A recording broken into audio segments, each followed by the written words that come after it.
Shalom saudara, senang bersama kembali dengan saudara dalam program ini. Pada pertemuan kali ini kita masih coba mengeksposisi mutiara dalam doa Bapa kami. Seperti saya bilang dalam seri-seri sebelumnya bahwa doa Bapa kami ini bukan doa yang biasa. Ini doa yang diajarkan oleh Tuhan Yesus Kristus sendiri. Jadi adalah aneh kalau saudara sebagai orang yang mengaku pengikut Kristus tidak tahu doa ini, atau sebaliknya, saudara tahu, saudara mengucapkan, melafalkan doa ini setiap hari dalam liturgi ibadahmu, tapi saudara tidak mengerti atau tidak memahami makna terdalam dari kata-kata yang ada di dalam doa Bapa kami itu. Maka kita akan coba kembali ekspos. Di pertemuan sebelumnya, di seri yang sebelumnya, saudara bisa lihat itu di channel YouTube kita, JKI The Way. Saya sudah mengeksposisi kata Bapa itu sebelumnya. Bahwa kata Bapa ketika Tuhan mengajarkan ketika kita mau berdoa kepada Allah semesta alam dan bumi. Dia mengajarkan berdoalah Bapa kami yang di surga. Maka kata Bapa itu bukan sembarangan saja diucapkan oleh Tuhan Yesus untuk kita lakukan.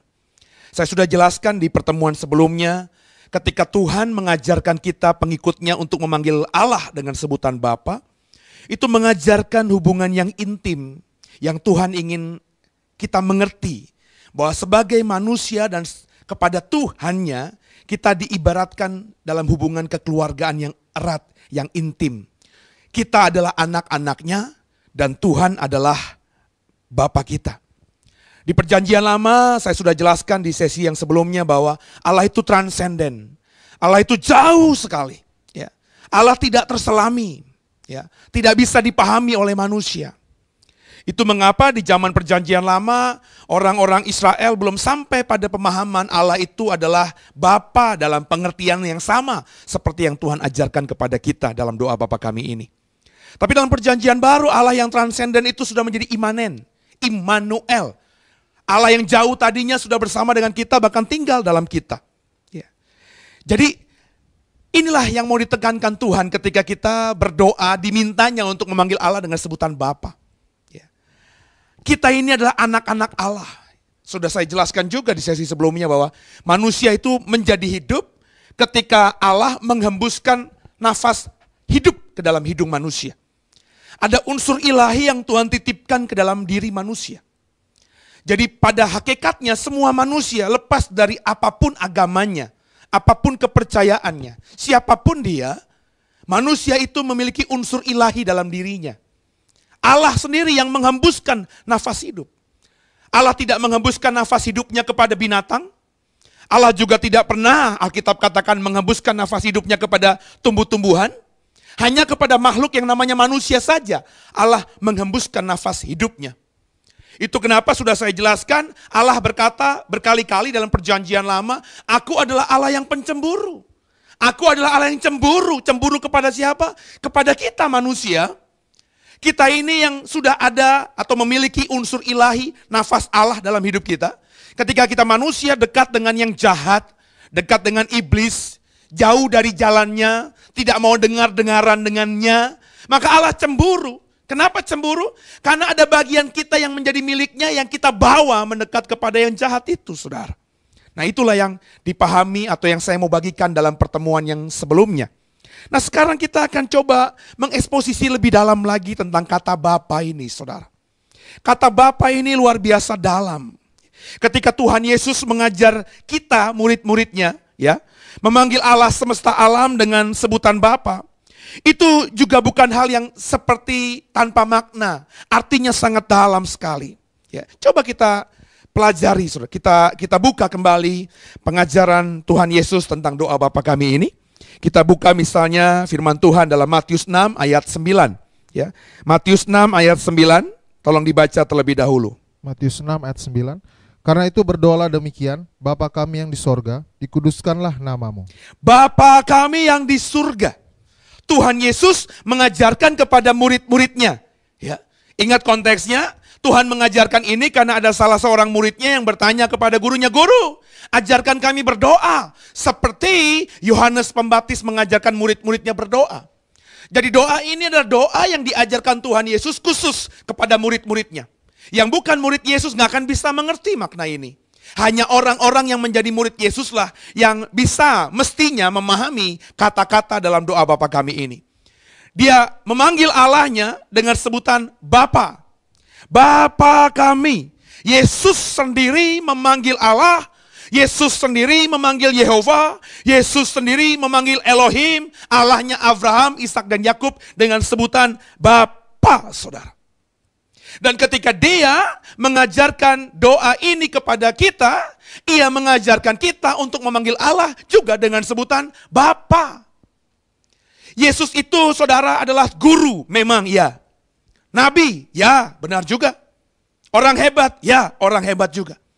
Tapi yang saya pelajari yang membedakan Yesus dengan orang hebat lainnya, dengan nabi lainnya, dengan orang yang luar biasa lainnya, guru lainnya, Yesus tuh konsisten, saudara. Ketika dia mengajarkan sesuatu, itu yang diajarkan dia kerjakan dalam hidupnya sehari-hari.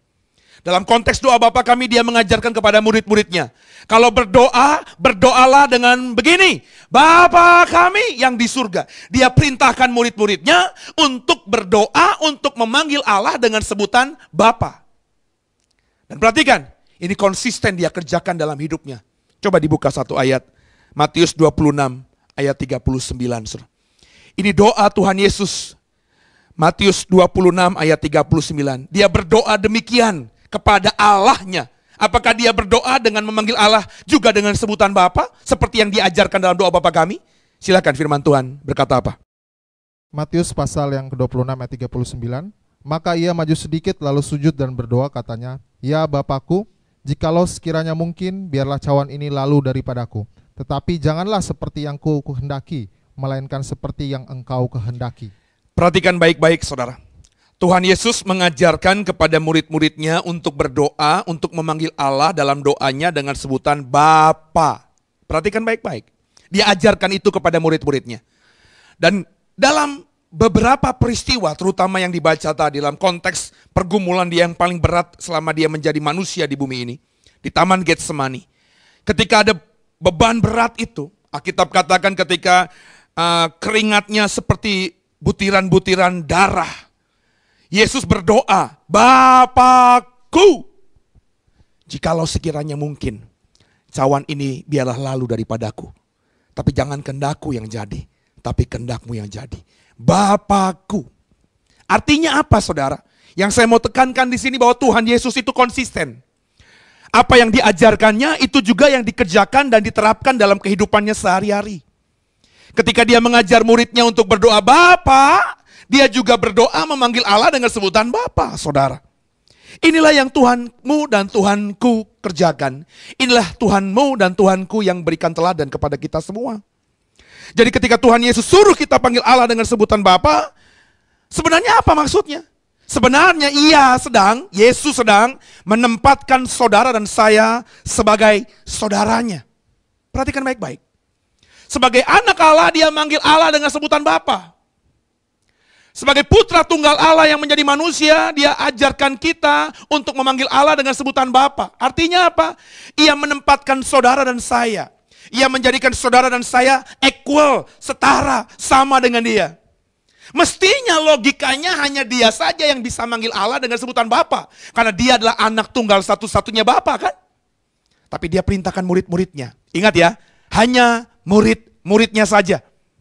Pengajaran ini tidak untuk umum.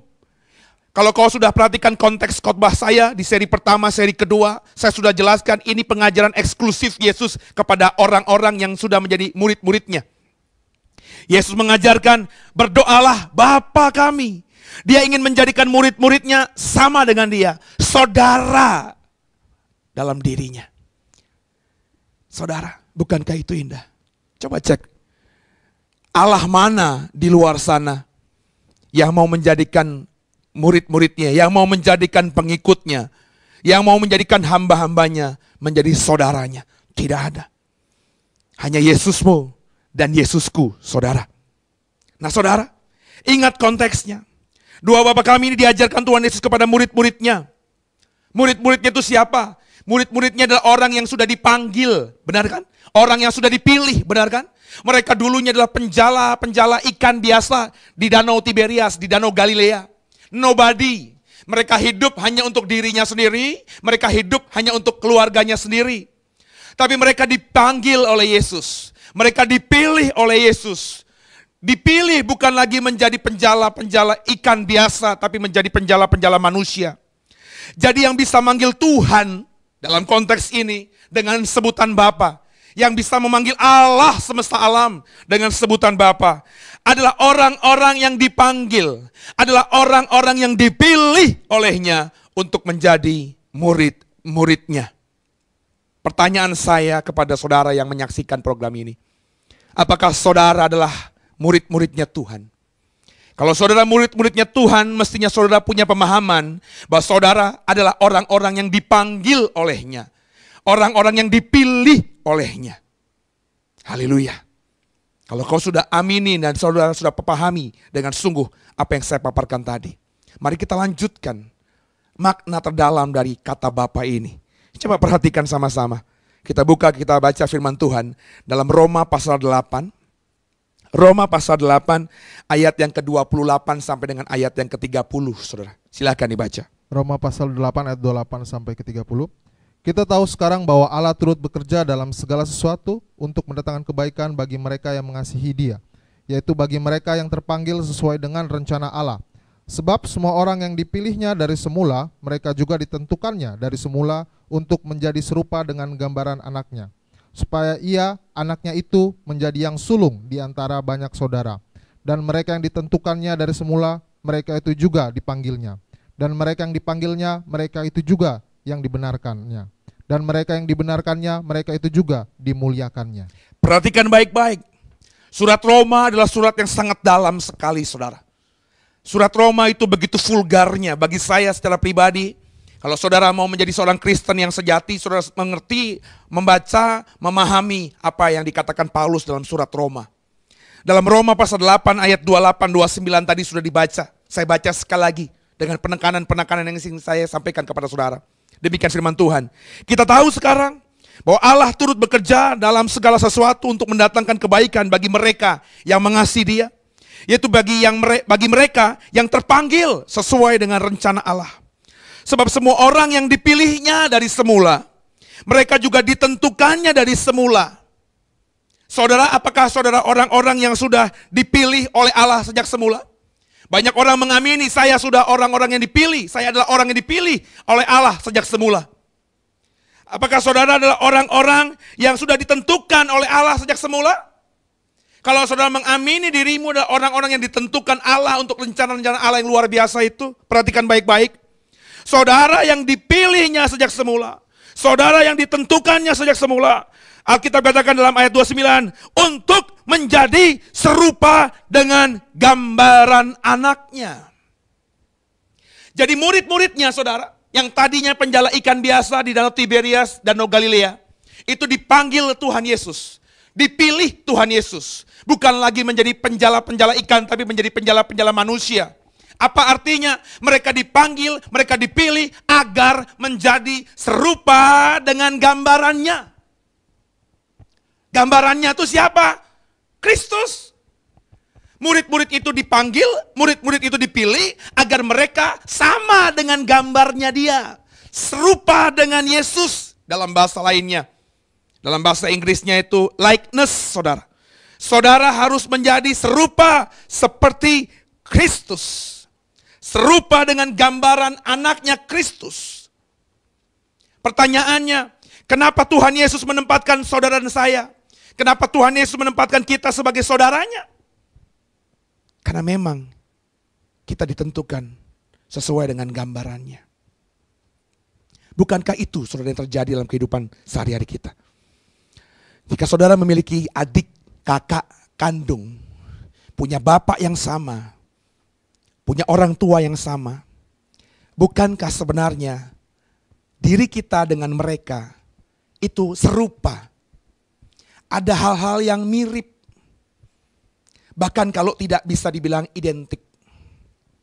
Dari tata cara bicaranya, dari kalimat-kalimat ketika bersuara, raut wajah, rupa wajah, gerak langkah, bahasa tubuh. Kalau saudara punya saudara kandung, maka orang lain melihat itu 11-12 dengan kita, saudara. Jadi ketika Tuhan Yesus mengajarkan kepada murid-muridnya, panggil Allah dengan sebutan Bapa. Dia sebenarnya sedang ingin mengajarkan kepada murid-muridnya, kamu itu adalah gambaranku. Kamu itu adalah serupa denganku. Kita ini mirip. Nah saudara, kalau saudara punya pemahaman ini, pertanyaan saya, sudahkah saudara serupa dengan Kristus? Yesus menginginkan kita mirip dengan Dia. Kristus menginginkan kita serupa dengan Dia. Makanya Dia berkata kepada murid-muridnya, kalau berdoa, doalah memanggil Allah dengan sebutan Bapa, supaya sama seperti aku. Kamu tuh kupanggil, kamu tuh kupilih agar menjadi gambaranku, serupa denganku, likeness me, seperti aku. Tapi pertanyaannya, apakah saudara dan saya yang mengaku, mengklaim dirimu adalah orang-orang yang sudah dipanggil, orang-orang yang sudah dipilih oleh Tuhan, sudahkah kita ini serupa seperti Kristus, saudara? Nah kalau saudara mau serupa seperti Kristus, perhatikan ayat 30 Roma 8 tadi. Saya akan baca untuk saudara. Dan mereka yang ditentukannya dari semula, mereka itu juga dipanggilnya, dan mereka juga dipanggilnya, mereka itu juga dibenarkannya, dan mereka dibenarkannya, mereka juga akan dimuliakannya. Perhatikan baik-baik. Pemanggilan Tuhan kepada murid-muridnya, pemilihan Tuhan kepada murid-muridnya, agar mereka menjadi serupa seperti dirinya itu berdampak pada kekekalan, saudara. Pemuliaan murid-muridnya, kemuliaan yang didapat murid-muridnya kelak, saudara. Jadi ketika Tuhan mengajarkan kata Bapa ini, itu berdampak pada kekekalan bagi siapapun yang mengikutinya, memanggil Allah dengan sebutan Bapa dan mengerti, memaknai kata Bapa itu dengan sungguh. Di ayat 29 tadi, kau harus serupa dengan Yesus. Di ayat 29 tadi, Roma pasal 8, Yesus dikatakan sebagai yang sulung. Kita ini saudaranya. Makanya dia bilang kepada kita, panggil Allah sama sepertiku. Aku manggil Allah dengan sebutan Bapa, kau pun panggil Allah dengan sebutan Bapa. Karena kau kupilih, karena kau kupanggil untuk menjadi gambaranku. Saudaraku, aku yang sulung, kurang lebih seperti itu, saudara. Ayo sama-sama, saudara, kita memahami makna dalam dari kata Bapa ini. Jadi ketika kita memanggilnya dengan sebutan Bapa, mestinya Bapak, Ibu dan saya, saudara dan saya harus dalam kesadaran bahwa kita harus sama, bahwa kita harus serupa seperti Kristus. Konyol, makanya sekarang ini saya bilang, kalau saudara berdoa dengan sebutan Bapa, kau memanggil Allah dengan sebutan Bapa, Dedi, Aba, Romo, apalagi Amang, apalagi saudara sebutkan. Tapi kau benar-benar tidak serupa dengan Dia. Sesuatu yang bodoh. Kau panggil Allah dengan sebutan Bapa, tapi kau hidupnya tidak serupa seperti anak tunggal Allah yang di Kristus Yesus itu. Lucu. Saudara manggil Allah dengan sebutan Bapa sama seperti Tuhan Yesus manggil Allah dengan sebutan Bapa. Tapi kau masih hidup penuh dengan dosa. Hidup dalam perjinahan. Kau ulangi terus menerus. Kau menikmati dosa. Kau curi. Kau menikmati yang namanya perbuatan-perbuatan dunia itu. Lucu. Kau manggil Allah dengan sebutan Bapa seperti Tuhanmu Yesus memanggil Allah dengan sebutan Bapa. Tapi kau tidak sama dengan Dia. Dia hidupnya melayani Bapanya. Sepanjang hidupnya dia hanya ingin melayani Bapanya. Tapi kau yang manggil Allah dengan sebutan Bapa sepertinya hidup tidak mau melayani Bapa di surga. Jadi kata Bapa itu konsekuensinya dalam sekali. Saudara, saya harus serupa seperti Kristus. Yesus harus menjadi role model. Yesus harus menjadi contoh. Yesus harus menjadi teladan. Yesus harus menjadi batu penjuru kita, saudara. Kita hidup harus seperti dia. Ku mau sepertimu, Yesus. Bukan cuma dinyanyikan, tapi diterapkan dalam hidup sehari-hari, saudara. Serupa dengan Yesus Kristus dalam hal apa? Bagaimana kalau kita mau serupa seperti Kristus itu? Biarlah Alkitab yang menjelaskan Alkitab, saudara. Coba kita pelajari dulu ya. Apakah Yesusmu itu hidupnya selalu melakukan kehendak Allah, kehendak Bapa? Coba dibaca. Matius 12 ayat 50 itu. Matius 12 ayat 50, silakan dibaca. Matius pasal 12 ayat ke-50. Sebab siapapun yang melakukan kehendak Bapakku di sorga, dialah saudaraku laki-laki, dialah saudaraku perempuan, dialah ibuku. Perhatikan baik-baik, saudara. Ini perkataan Tuhan Yesusmu. Sebab siapapun yang melakukan kehendak Bapakku di surga, dia adalah saudaraku laki-laki dan dialah saudaraku perempuan. Dialah ibuku. Alkitab katakan, saudara. Jadi kalau saudara hidup seperti Kristus, kalau saudara mau dianggap sebagai saudara Kristus, kalau kau mau memanggil Allah dengan sebutan Bapa, sama seperti Kristus manggil Allah dengan sebutan Bapa. Saudara sama persis dengan dia. Saudara serupa dengan dia. Jadikan Yesus contohmu. Jadikan Yesus teladanmu. Jadikan Yesus role modelmu. Jadikan Yesus batu penjurumu. Apa yang bisa kita contoh dari dia? Hidupnya. Yang sepanjang hidupnya dia hanya ingin melakukan kehendak Allah. Kehendak Bapa. Pertanyaan saya kepada semua yang menyaksikan program ini. Kau mungkin sudah sering berdoa Bapa kami. Dalam doa-doa pribadimu pun kau mungkin berdoa dengan memanggil Allah dengan sebutan Bapa. Berkali-kali kau sudah melakukan hal itu. Menjadi kebiasaanmu. Keluar dari hatimu. Tulus. Tapi selama ini kau belum mengerti apa kata Bapa dan kau ucapkan itu. Dan saya ajarkan pada sesi ini. Bahwa ketika kau mengucapkan kata Bapa untuk memanggil Allah yang punya langit, yang punya bumi. Kau mestinya sadar bahwa kau itu disetarakan, disamakan dengan Kristus. Dia yang mengajar kita untuk manggil Allah dengan sebutan Bapa seperti yang dia kerjakan. Dia ingin saudara mengikuti gambaran dia.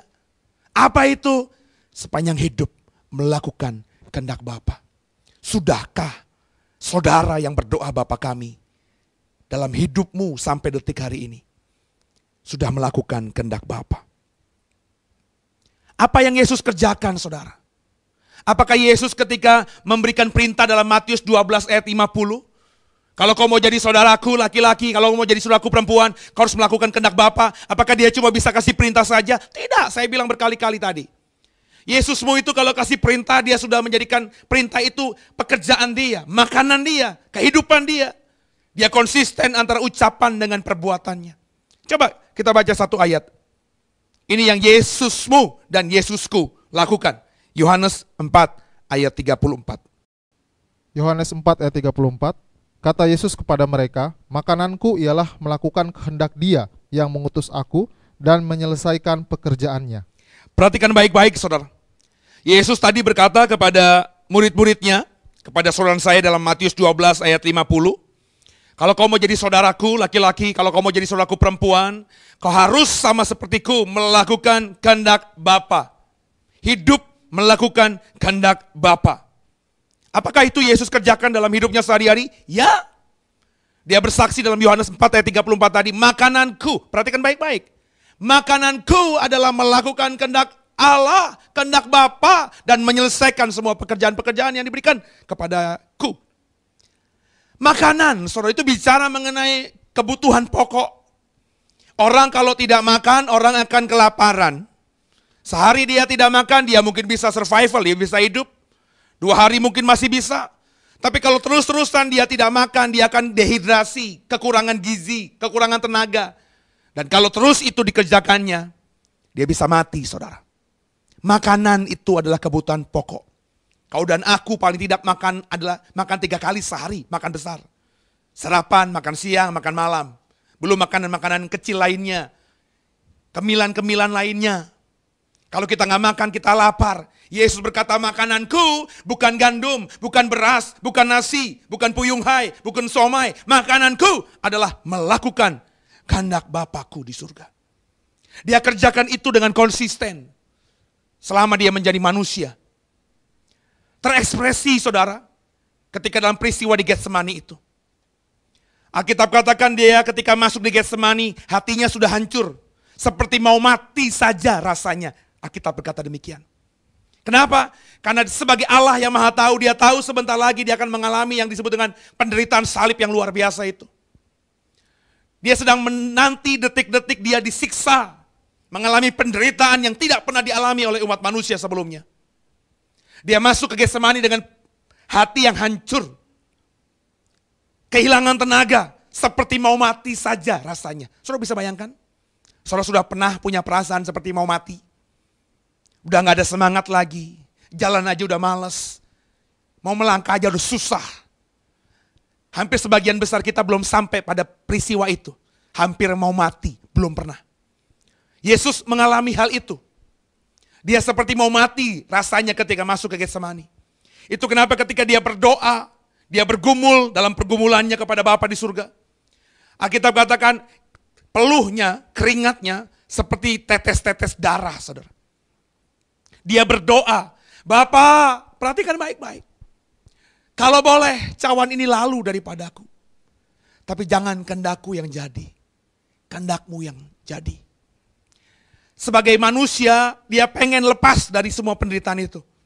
Dia minta kepada Bapaknya, kalau boleh cawan itu bicara mengenai penderitaan salib itu, lepas, lalu, lewat, aku tidak melaluinya. Tapi jangan kehendakku. Kehendak dia sebagai manusia, dia tidak mau melewati itu. Dia tahu itu berat sekali untuk dia lalui. Tapi yang kerennya Yesus mau berkata, jangan kehendakku yang jadi. Biarlah kehendakmu yang jadi. Alkitab katakan dalam peristiwa di Getsemani dia 3 kali mengulangi doa yang sama itu juga. 3 kali dia berdoa. Kalau boleh cawan ini lalu, tapi jangan kehendakku, kehendakmu yang jadi. 3 kali dia ulangi dengan doa yang sama, Alkitab katakan. Dan kali ketiga ketika dia berdoa, dia tidak berdoa yang untuk kali keempat. Kenapa? Karena dia sudah sangat yakin bahwa dia memang harus melewati penderitaan salib itu. Ketika dia sudah berdoa 3 kali, dia sangat yakin saudara, bahwa mati di atas kayu salib adalah kehendak Bapaknya di surga. Bapaknya perintahkan dia harus lewati itu. Ini menarik saudara. Sebelum dia sampai pada pemahaman ini, Yesus berdoa, kalau boleh cawan ini lalu, kalau boleh cawan ini lalu, kalau boleh cawan ini lalu. 3 kali dia berdoa demikian. Tapi ketika dia tahu bahwa Bapaknya di surga memang memerintahkan dia harus melewati cawan itu. Apakah Yesus masih gentar? Tidak lagi. Keringatnya yang Alkitab katakan sebelum itu seperti tetesan-tetesan darah, tiba-tiba berhenti. Ketika Yudas Iskariot dan semua tentara-tentara bait Allah datang menangkap Yesus pada malam hari itu, tidak sekalipun tergambar ketakutan lagi dalam diri Yesus. Tidak sekalipun tergambar lagi kegetiran hatinya. Dia tidak lagi seperti orang yang mau mati rasanya. Buktinya apa? Buktinya ketika Petrus mengambil pedangnya, mengambil pisaunya, dan akhirnya salah satu telinga dari prajurit bait Allah itu diputus, dipotong oleh Petrus. Apa kata Yesus? Sarungkan pedangmu. Biarlah ini terjadi. Dan dia sembuhkan lagi telinga itu. Disambungkannya lagi telinga itu pada prajurit bait Allah itu. Yesus ketika turun dari Getsemani, menuju ke rumah imam besar Kayafas, menuju ke rumahnya Pilatus, menuju ke rumahnya Herodes. Sepanjang hari itu dia diolok-olok, dia dipermalukan, dia ditelanjangi, dia disiksa. Sekalipun dia tidak gentar, tidak ada ekspresi kata-kata dia takut, tidak ada ekspresi kata-kata dia mengutuk, tidak ada ekspresi kata-kata dia menyesali. Tidak ada ekspresi dia berkata, kenapa? Why? Kenapa ini? Tidak ada lagi. Dia melewati semua itu, saudara. Meskipun berat, dia harus lalui. Kenapa? Karena dia tahu itu adalah kehendak Bapanya di surga. Sekarang pertanyaan saya kepada kekasih Tuhan. Apa kehendak Allah untukmu, saudara? Apa itu kehendak Allah untuk hidupmu? Saudara sampai pada pemahaman ini. Kalau saudara sampai detik ini, kau belum tahu kehendak Allah atas hidupmu itu apa? Konyol bagi saya. Kau sudah menjadi seorang beragama Kristen sejak kau lahir. Kau sudah menjadi orang Kristen dari kau lahir sampai detik ini, entah berapa usiamu sekarang ini. 20 tahunkah? 30 tahunkah? 50 tahunkah? Atau di penghujung hidupmu di usia 70-80 tahun? Karena menurut Musa, Mazmurnya Musa, manusia umurnya 70-80 tahun saja. Atau kau mungkin sudah lebih? Sudah 100 tahun? Sebagai orang Kristen kau sudah puluhan tahun? Tapi kalau kau sudah menjadi Kristen puluhan tahun, sampai usia Kristenmu yang puluhan tahun itu kau belum tahu juga kehendak Bapa kepadamu, ini konyol. Berarti selama ini kau makan, bukan makan kehendak Allah. Kalau yang kau makan bukan kehendak Allah selama ini, siapa yang kau makan? Tentu kehendak dunia, tentu kehendak iblis, tentu kehendak setan. Jadi orang yang belum makan kehendak Bapanya seumur hidupnya. Lucu kalau dia berdoa, Bapa kami yang di surga. Saudara, kata Bapa ini dalam sekali. Ketika Tuhan Yesus mengajarkan kita berdoa memanggil Allah dengan sebutan Bapa, Dia sedang menyetarakan dirinya dengan saudara. Aku anak tunggal Allah. Kau pun juga anak-anak Allah. Kau kupanggil, kau kupilih untuk seperti menjadi gambaranku, serupa denganku. Aku ini yang sulung. Kamu adalah saudara-saudaraku yang lainnya. Ikuti aku. Lakukan kehendak Allah seperti aku lakukan seumur hidupku. Meski mati taruhannya, kalau itu kehendak Allah, aku lewati. Aku berharap kau pun yang berdoa memanggil Allah dengan sebutan Bapa juga mestinya sampai pada iman seperti ini. Meskipun harus mati sekalipun, kalau itu kehendak Allah, lewati seperti Yesus melewatinya. Sudahkah saudara memahami, mengerti, mengetahui apa kehendak Allah untuk saudara? Kalau saudara sudah memahami, apakah saudara sudah melakukan hal itu di sepanjang sisa hidupmu ini? Apa itu kehendak Allah sebenarnya, saudara? Banyak pendeta, banyak hamba Tuhan, banyak orang-orang di luar sana menafsirkan apa itu kehendak Allah kepada orang-orang yang mau mendengarkannya. Tapi biarlah pada kesempatan hari ini saudara mengerti dan memahami kehendak Allah itu seperti yang Alkitab katakan. Saya berusaha untuk menjelaskan secara biblikal. Kehendak Allah itu bukan pemahaman saya semata, tapi kehendak Allah yang saya ajarkan kepada saudara lewat program ini adalah kehendak Allah yang ada di Alkitab ini. Apa itu kehendak Allah? Coba sama-sama saudara, kita baca satu ayat ini yang menjadi dasar kita untuk memahami apa sebenarnya kehendak Allah untuk saudara dan saya. Roma pasal 12 ayat yang kedua. Perhatikan terlebih dahulu Roma 12 ayat yang kedua. Roma pasal 12 ayat yang kedua. Janganlah kamu menjadi serupa dengan dunia ini, tetapi berubahlah oleh pembaruan budimu, sehingga kamu dapat membedakan manakah kehendak Allah, apa yang baik, yang berkenan kepada Allah, dan yang sempurna. Kalau kita baca Roma 12 ayat 2 tadi saudara, kehendak Allah itu adalah supaya saudara tidak serupa dengan dunia ini. Saudara tidak boleh sama dengan dunia itu, itulah kehendak Allah.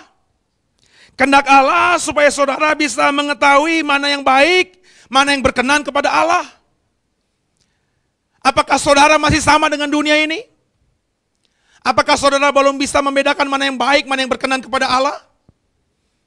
Kalau saudara sudah beda dengan orang-orang dunia, kalau saudara sudah bisa membedakan mana yang baik, mana yang berkenan kepada Allah, maka saudara sudah hidup dalam melakukan kehendak Allah.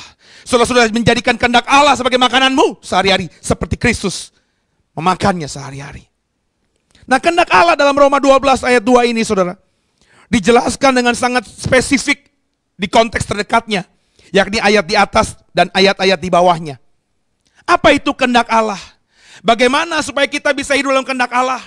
Bagaimana supaya kita bisa hidup tidak sama dengan orang dunia? Bagaimana supaya kita bisa hidup, bisa membedakan mana yang baik, mana yang berkenan kepada Allah, mana yang tidak? Ayat 1 Roma pasal 12. Ini yang terlebih dahulu harus kau kerjakan. Tanpa kau kerjakan ayat 1 ini, omong kosong, kau mengaku sudah melakukan kehendak Allah. Silakan dibaca. Roma 12 ayat yang pertama.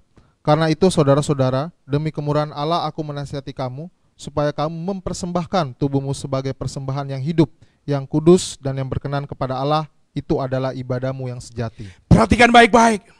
Ayat 2 Roma 12 katakan, saudara harus melakukan kehendak Allah. Apa itu melakukan kehendak Allah? Jangan sama seperti orang dunia. Benar? Kemudian apa tadi katakan? Saudara harus bisa membedakan mana yang baik, mana yang berkenan kepada Allah. Bagaimana caranya supaya kita sampai pada titik itu? Supaya kita bisa sampai tidak sama seperti orang dunia. Supaya kita bisa sampai pada titik di mana kita bisa menemukan, mengetahui mana kehendak Allah yang baik itu buat kita. Yang pertama yang harus kau kerjakan, kau harus persembahkan tubuhmu sebagai persembahan yang hidup, yang kudus, dan yang berkenan kepadanya. Itu adalah ibadahmu yang sejati. Mempersembahkan tubuhmu, itulah yang Tuhan mau. Yesus kenapa dia bisa melakukan kehendak Bapanya? Yesus kenapa bisa berkata, makananku adalah melakukan kehendak Bapa? Yesus kenapa benar-benar bisa mengerjakan dan melakukan kehendak Bapa itu dalam kehidupan sehari-hari, meskipun mati adalah resikonya? Karena Yesus sudah menyadari, bukan cuma menyadari, Yesus sudah melakukan. Melakukan apa Pak Pendeta? Melakukan hal yang diminta, yakni mempersembahkan tubuhnya. Dia hidup sebagai manusia, bukan dia hidup untuk dirinya, dia hidup untuk Bapanya. Ini yang seperti bahasanya Paulus, hidupku bukannya aku lagi, tapi Kristus yang hidup di dalamku. Kalau saudara sudah sampai pada titik ini, maka akan dengan mudah saudara melakukan kehendak Bapa itu. Sebab kau menyadari bahwa kau ini bukan dirimu lagi. Yang kau ada, yang kau miliki bukan milikmu lagi, tapi milik Kristus. Milik Bapa di surga. Orang yang seperti ini pasti akan dengan mudah melakukan kehendak Bapa. Orang yang seperti ini tidak akan berpolitik lagi kepada Bapa. Hitung-hitungan. Kalau aku kerjakan ini, menguntungkan buatku apa tidak ya? Kalau aku kerjakan itu, tidak menguntungkan apa tidak ya? Dia tidak hitung-hitungan lagi. Dia akan terus konsisten, meskipun berat sekalipun, meskipun mati taruhannya. Dia akan terus bisa melakukan kehendak Bapa. Kenapa? Tubuhnya dia sudah persembahkan kepada Bapa di surga. Bagaimana saudara? Ibadah yang sejati itu saudara. Saya tidak bilang ibadah sejati berarti saudara tidak harus ke gereja setiap hari Minggu. Saya tidak bilang ibadah sejati itu berarti saudara tidak harus memberikan persembahanmu, membaca Alkitab, berdoa, memuji, menyembah Tuhan. Bukan itu yang dikatakan Alkitab. Itu baik. Tapi jangan sampai menjadi orang Kristen yang cuma sampai selevel ini. Ke gereja, baca Alkitab, memuji, menyembah Tuhan, mempersembahkan yang terbaik dalam persembahan syukurmu, persepuluhanmu. Tapi tidak, kau persembahkan tubuhmu. Kau masih gadaikan tubuhmu pada dunia. Kau masih gadaikan tubuhmu pada setan. Hari Minggu kau gereja, tapi sebenarnya hanya luarnya saja. Hanya fisikmu saja. Tapi bukan seluruh aspek hidupmu kau bawa kepada Tuhan. Saya ingin saudara yang dengarkan program ini, saudara melakukan hal itu. Mempersembahkan tubuh. Benar-benar menyerahkan hidupmu kepada Tuhan. Sehingga kalau kau sudah sampai pada level ini saudara, saudara benar-benar menjadi orang yang tidak berpikir panjang lagi untuk melakukan semua perintah-perintah Tuhan itu. Dan bukan saja sampai di situ saudara. Coba kita baca. Agak panjang sekarang ini. Ayat 9 sampai 21. Roma 12. Ini konteksnya juga saudara. Untuk menjadi orang-orang yang melakukan kehendak Allah. Orang itu yang pertama di ayat 1. Saudara harus mempersembahkan tubuh. Kalau kau sudah sampai di sini, bagus. Kau sudah menyerahkan hidupmu kepada Tuhan sejak masa mudamu, keren. Kau sudah menyerahkan hidupmu sampai matimu kepada Tuhan, melayani Dia penuh, keren banget, luar biasa. Tapi apalagi yang harus kita kerjakan? Roma 12 menjelaskan di ayat 9 sampai ayat 21, tolong dibaca. Roma 12 ayat 9 sampai 21. Hendaklah kasih itu jangan pura-pura. Jauhilah yang jahat dan lakukanlah yang baik. Hendaklah kamu saling mengasihi sebagai saudara dan saling mendahului dalam memberi hormat. Janganlah hendaknya kerajinanmu kendor, biarlah rohmu menyala-nyala dan layanilah Tuhan. Bersukacitalah dalam pengharapan, sabarlah dalam kesesakan, dan bertekunlah dalam doa. Bantulah dalam kekurangan orang-orang kudus, dan usahakanlah dirimu untuk selalu memberikan tumpangan. Berkatilah siapa yang menganiaya kamu, berkatilah dan janganlah mengutuk. Bersukacitalah dengan orang-orang yang bersukacita, dan menangislah dengan orang-orang yang menangis. Hendaklah kamu sehati sepikir dalam hidupmu bersama. Janganlah kamu memikirkan perkara-perkara yang tinggi, tetapi arahkanlah dirimu kepada perkara-perkara yang sederhana. Janganlah kamu menganggap dirimu pandai. Janganlah membalas kejahatan dengan kejahatan. Lakukanlah apa yang baik bagi semua orang.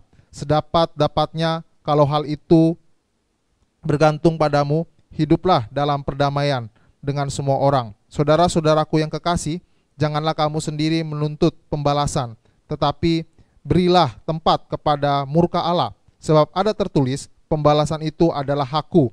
Akulah yang akan menuntut pembalasan, firman Tuhan. Tetapi jika seterumu lapar, berilah dia makan. Jika ia haus, berilah dia minum.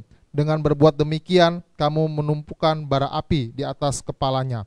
Janganlah kamu kalah terhadap kejahatan, tetapi kalahkanlah kejahatan dengan kebaikan. Kalau saudara memahami Roma 12 ini, di ayat 2 dikatakan saudara harus hidup benar-benar melakukan kehendak Bapa, melakukan kehendak Allah. Bagaimana melakukan kehendak Allah? Seperti yang dikatakan di ayat 2 tadi, saudara harus bisa hidup tidak sama dengan dunia. Harus bisa membedakan mana yang baik, yang sesuai kehendak Allah, mana yang tidak sesuai dengan kehendak Allah. Nah, kalau mau sampai level itu, harus dimulai dengan cara yang pertama tadi, persembahkanlah tubuhmu. Kau harus mulai mempersembahkan hidupmu total kepada Tuhan, mulai sehabis dengar khotbah ini. Nggak ada pilihan. Yang kedua, bukan saja menyerahkan hidupmu kepada Tuhan, mempersembahkan tubuhmu sebagai persembahan yang hidup itu, tapi saudara harus hidup dalam kasih. Karena ayat 9 sampai ayat 21 tadi diberikan judul perikop oleh LAI, nasihat untuk hidup dalam kasih. Banyak orang mengaku dirinya sudah mempersembahkan hidupnya kepada Tuhan. Dia bilang, aku sudah persembahkan hidupku padamu Tuhan. Aku layani Tuhan sampai aku mati. Tapi faktanya, orang ini tidak hidup dalam kasih. Orang ini masih simpan dendam, tidak bisa memaafkan. Balas kejahatan dengan kejahatan. Balas fitnah dengan fitnah. Yang diucapkannya berkat satu sisi, kutuk di sisi lainnya. Orang seperti ini berarti orang yang belum melakukan kehendak Bapa di surga. Dia mungkin sudah bisa katanya melayani Tuhan. Mungkin dia sudah bisa katanya mempersembahkan tubuhnya kepada Tuhan. Menyerahkan hidupnya kepada Tuhan. Tapi tidak atau belum hidup dalam kasih. Ini seperti mata uang, saudara. Mata uang logam itu ada dua sisi gambar berbeda. Dua gambar berbeda dalam dua sisi ini gak bisa dipisahkan. Kalau kau punya mata uang hanya ada satu sisi saja yang bergambar, sisi lainnya kosong, itu gak laku, saudara. Jadi kalau kau mau melakukan kehendak Allah di surga, menurut Roma 12, kau harus persembahkan tubuhmu. Itu ibadahmu yang sejati. Yang kedua, kau harus hidup dalam kasih. Seperti Kristus. Perhatikan baik-baik. Dia memberikan hidupnya kepada Tuhan.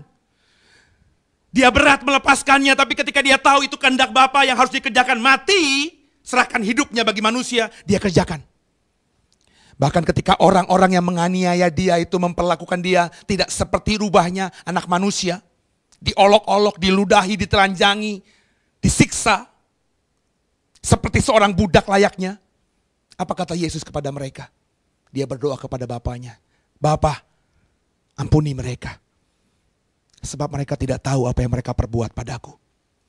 Dia melepaskan pengampunan kepada orang-orang yang menyakitinya. Dia menunjukkan kasihnya kepada mereka semua.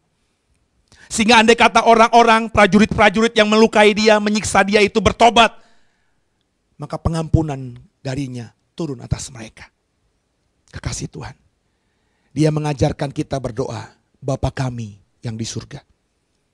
Sebenarnya dia ingin mengatakan, memberitahu, mengajarkan kepada saudara saya bahwa di hadapan dia, di mata Yesus, kau adalah saudaranya. Dia adalah yang sulung. Kau harus hidup sesuai gambaran dia.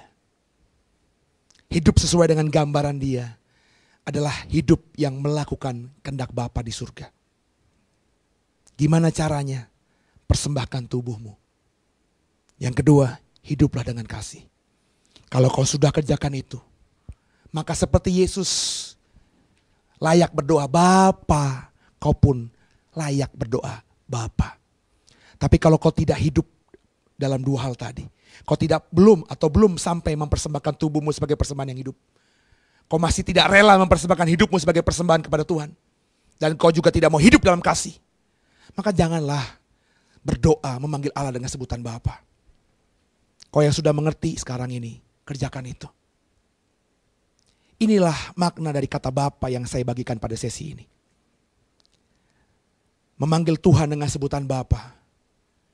Artinya, saudara memahami kedudukan saudara itu apa. Konsekuensinya apa. Kau adalah anak-anak Allah yang harus hidup seperti Kristus hidup. Semoga dipahami. Semoga jadi berkat. Shalom. Tuhan Yesus memberkatimu.